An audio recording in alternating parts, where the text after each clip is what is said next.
Jeg tror, det hjalp rigtig meget, at mine forældre fik nye kærester og sådan noget, og jeg begyndte at kunne indse, at de nok ikke kom sammen igen, så jeg begyndte at kigge på det positive ved det.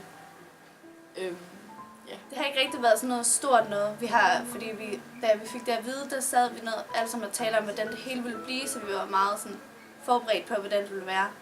Så der var ikke rigtig noget. Jeg kom over det ved, at jeg fik en masse støtte fra mine veninder, og de forstod det rigtig godt. Og så havde jeg en masse veninder, der også selv havde skilt forældre.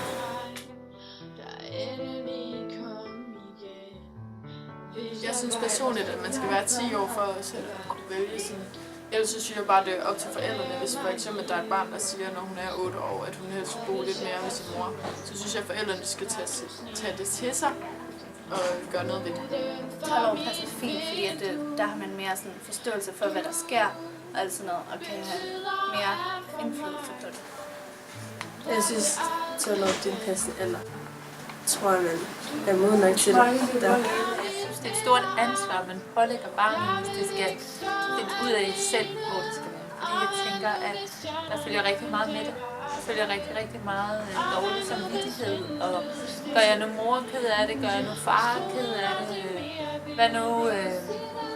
Hvad med mine søskende? Og barnet har jo rigtig, rigtig mange interesser, det skal pleje, måske før det tænker på en selv.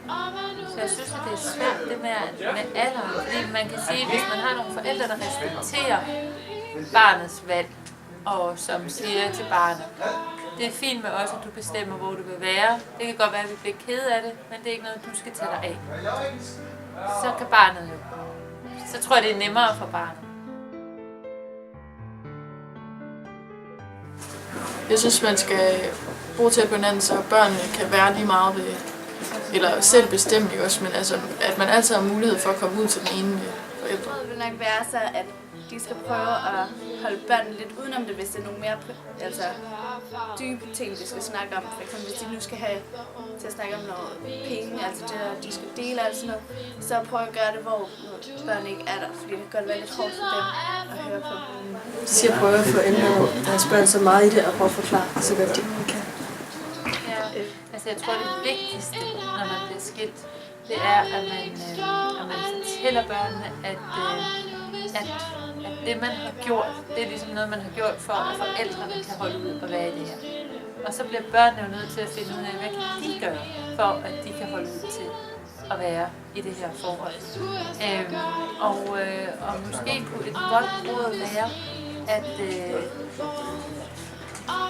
forældrene de holder sig på deres egen banehandel, siger man ikke? Altså at de holder hvad de nu har med hinanden, det holder de for sig selv og lader børnene være børn.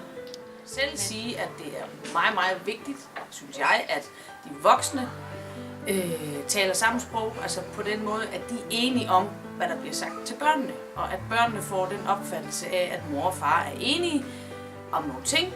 Det kan være skole, det kan være, hvad man må i sin fritid, det kan være, hvor mange lommepenge man skal have, hvor skal man på ferie, i forhold til, altså, at de har den oplevelse, at de er enige. Mit gode råd til skilsmissebørn er, at man skal dyrke sine hobbyer noget mere, og være noget mere sammen med sine venner, så man tænker på noget andet, og måske snakke med sine forældre om, hvordan man har det, og snakke med nogen, der ved, hvordan det er. Måske nogen, der også har skilsmisseforældre. Altså, så mit råd vil nok være at prøve at snakke med ens venner om det, fordi det kan godt være lidt svært at snakke med ens forældre om det nogle gange, når det måske mere er deres beslutning.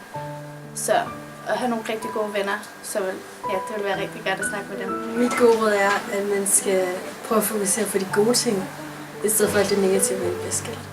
Find en voksen, som du snakker godt med, eller find en veninde eller et eller andet, og sig selv alt det, du tænker. Ja. Fortæl om, at alt det, de ikke synes er godt, og alt det, de er kede af. Ja. Det tror jeg, det vil være.